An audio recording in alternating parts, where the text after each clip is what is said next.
Hi, Rod. Welcome. It's Thank really you. exciting to have you here to talk about Trainers Library.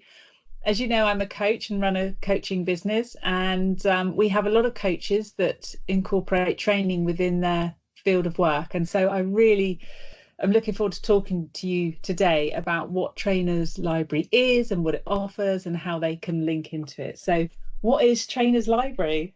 Fantastic. Well, thank you for the opportunity, dear. I really appreciate it. So, Trainers Library, first and foremost, is a huge library of pre-tested training content. That's training activities, everything from icebreakers to team building games, sessions, everything you need, all with complete trainers' notes, handouts, briefs, so that our customers can put together courses or workshops really, really quickly, or deliver individual modules as bite-sized learning sessions, and everything is there for them to do that. So that's in a nutshell what Trainers Library is. In addition, it provides trainers with access to a huge community of professional trainers around the world in over 30 countries. So there's the forum, there's free training events, and lots more like that besides. But I think what makes Trainers Library really unique, there's two things. One is the membership model. I think we were the first to do that, where you pay an annual subscription for unlimited access to all of our content. There's no like, buy this and this one costs this much, and it might not be what you need, so then you have to pay something else for something else. With Translate, you pay an annual subscription and you get access to everything.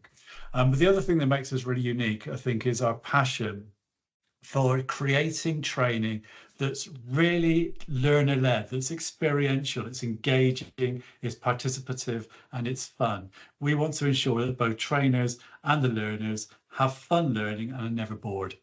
So we work on a model that's called, I've called retention, inspiration, and action, which is at the forefront of everything that we designed. It really underpins everything.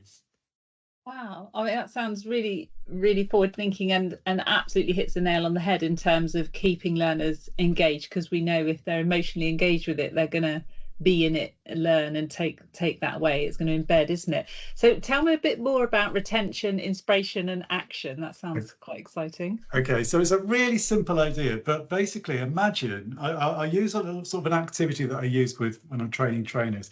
Imagine you're walking down a road, it's a busy road in a city, and you pass hundreds, if not thousands of people. There are busloads of people going in different directions. You know, we've all been in that situation where there's just loads and loads going on. And we won't remember any of them. We won't remember who we've seen. We won't remember any of those micro transactions that we've had during the day, unless they stand out for some particular reason. But imagine if in the midst of this, you suddenly see somebody dressed as a clown, let's say, you on a unicycle or on an elephant coming towards you, you will remember that. And there's a reason fundamentally for that. It's a scientific reason. Our brains are designed to filter out anything that is mundane and ordinary, because we're bombarded with stuff every second of every day. You know, there's stuff going on all around us, and most of the time, brain goes, not important, not interesting, not relevant, don't need to take notice of that. We are designed to remember and take note of stuff that is peculiar, strange, jarring, emotional, all of those things. So whenever we're designing training, that's the starting point. How can we make this different? How can we make it strange? How can we make it stand out? Because the last thing you want your training content to be is mundane and ordinary, because we know that if your training is either of those things, people are either going to ignore it in the first place or forget it mostly within 24 hours of leaving the room. So it's really important. And if we can make stuff emotionally engaging, fun, different, weird, people will remember it. And that's that first thing, retention. The problem comes, we've all been on training where the trainer has thrown in some wacky activity and we've had loads of fun. And then we've sort of gone away thinking, what was the point of that? So the second thing we have to make sure is that anything we design, as well as being fun and weird and peculiar, is also relevant. So if we can get the retention from it being funny and strange, but it's also relevant, then we create those light bulb moments. And it's those light bulb moments that we call inspiration. So getting that retention and then the inspiration. And if we can get both of those things, that makes change more likely to happen back in the workplace, which we call action. I spend a lot of time talking to trainers saying, don't think of your role as somebody who has to give information and knowledge, because that's not the main point of training. Training should always result, and you'll know this from your own coaching stories, training or coaching is about change. It's about enabling change in people. And unless we actually do something that results in change, either in a behavior or an attitude or an outcome, then what we've done is pretty pointless, isn't it? You know, we've got to create change. And I think if people start to think about themselves as agents of change rather than trainers, then what you get is a greater focus on that need for communication, for that engagement, for that motivation, for people to be excited about what they can achieve, and for action planning and all those things together to make change happen in the workplace. So that's the model, really: retention, making it sticky; inspiration, make sure it's relevant, and get those two things right, and all the supporting stuff as well, and you get action back in the workplace, which is what we should all be aiming for. Wow. Sorry, I went on a bit there. No, I think, gosh, I've just sat here thinking, I wish I'd had your training delivered to me throughout my career, because, I've probably got a bit of a low attention span as a trainee, and I need something really engaging and quirky that sort of hooks me in and isn't mundane and boring, because not only that, it's such a financial impact on an organization. They invest in all this training for people, hoping it's making a difference. And if it's not the right training, it's not going to make the difference, and it's a waste of investment. So I really applaud that. So retention, inspiration, and action. So thank you for explaining that. So in terms of the history then of Trainers Library, how did you originally get the idea, and sort of how has that changed over the years? Well, you're going to like this, Steve, because I know you're a fellow horse lover, obviously. And so Trainers Library background, I started the business Glass Tap 24 years ago now as what I would describe as a traditional training consultancy, and that I went out and I delivered courses. But I think because the training was so different and the content was so different, more and more of my clients were asking me to write materials that their own internal training teams could deliver. And so that was what I was doing, lots and lots of that, but also going out and delivering it. And being a self-employed trainer involves a lot of travel, a lot of staying in hotels. And it got to a point where I was a little bit, that jet set lifestyle, it was only in the UK, so it wasn't very jet set, but it was getting a bit like, oh, I'd rather have more time at home. And I was one day out on the moors in Cumbria on Bobby, my old horse, and just thinking to myself, how could I create more time to be home-based? And I got thinking, and this is one of the techniques I used to train in creative thinking, about linking wacky ideas together and seeing what you come up with. And it was the days of My Friends Reunited. Remember that? That sort of like feels ancient now, but My Friends Reunited. And I was thinking about how could you combine the idea of My Friends Reunited, this sort of idea of a community website, with training. And that's where the idea for Trainers Library evolved from, really, creating this one-stop shop where all the content could be accessed for an annual subscription came from that ride. Fantastic. That just goes to show, doesn't it, in those moments about how precious downtime is. We don't value we do not value thinking time enough within organizations at all, and we don't recognize the value that leaders play when they're thinking and strategizing. We expect people to be doing all the time, and actually thinking is such an important part of our job. Absolutely. I spend a lot of my time coaching on an axis of being and doing, and everybody's straight up in the air of doing, and we need to sort of just get them into that nice middle ground where they can link to their own resourcefulness and creativity. So absolutely right. Yeah. Fantastic. So how has it changed for you over the years now? Because obviously, like, cultures change and organizations change and people change. What's the main theme, do you think? I think we still, do you know what? We still have the same battle that we had. And interestingly, I've just written a blog this morning. It's what you were talking about earlier about low attention spans. People are using the idea that Gen Z have a low attention span as an excuse for shorter and shorter training sessions. And the problem with that is there's nothing fundamentally wrong with bite-sized training, but becomes often more and more passive for the learner and less engaging. So we're creating a self-fulfilling prophecy where we're creating training that is boring and then wondering why people have got a low attention span. Because actually we're confusing a low attention span with a low tolerance for boredom. And people are very, very, increasingly have a low tolerance for boredom. And I'm the worst for it. Like you, I've got a really, really low level. If something's boring, I switch off.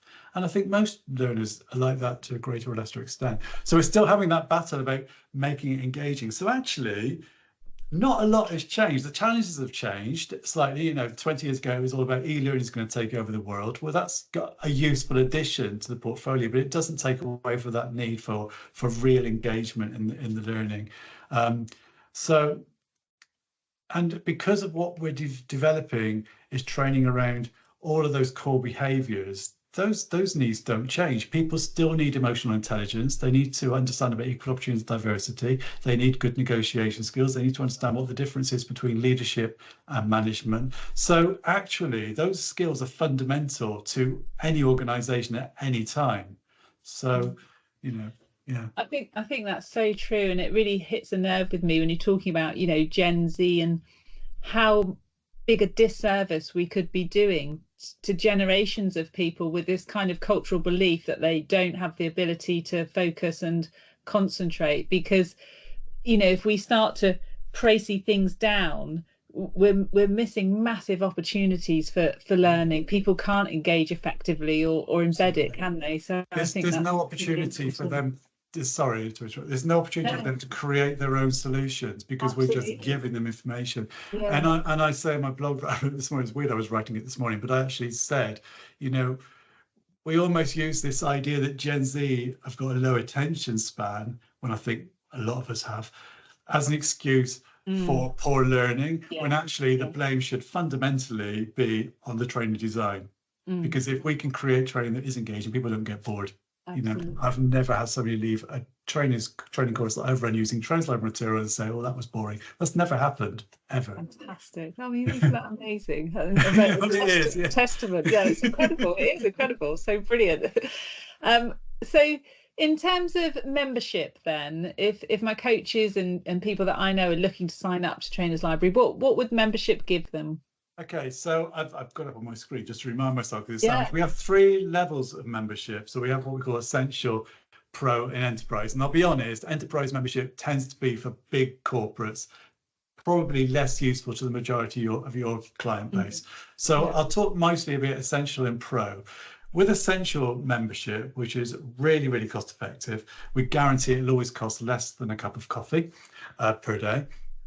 It gives you access to the entire library of training materials. You can download all the trainers' notes in PDF. You can download the handouts and team briefs, for example, normally in Word, so you can edit those, use your own fonts, put your own logos on, so they integrate seamlessly with all of your existing materials. You can stream our entire video library.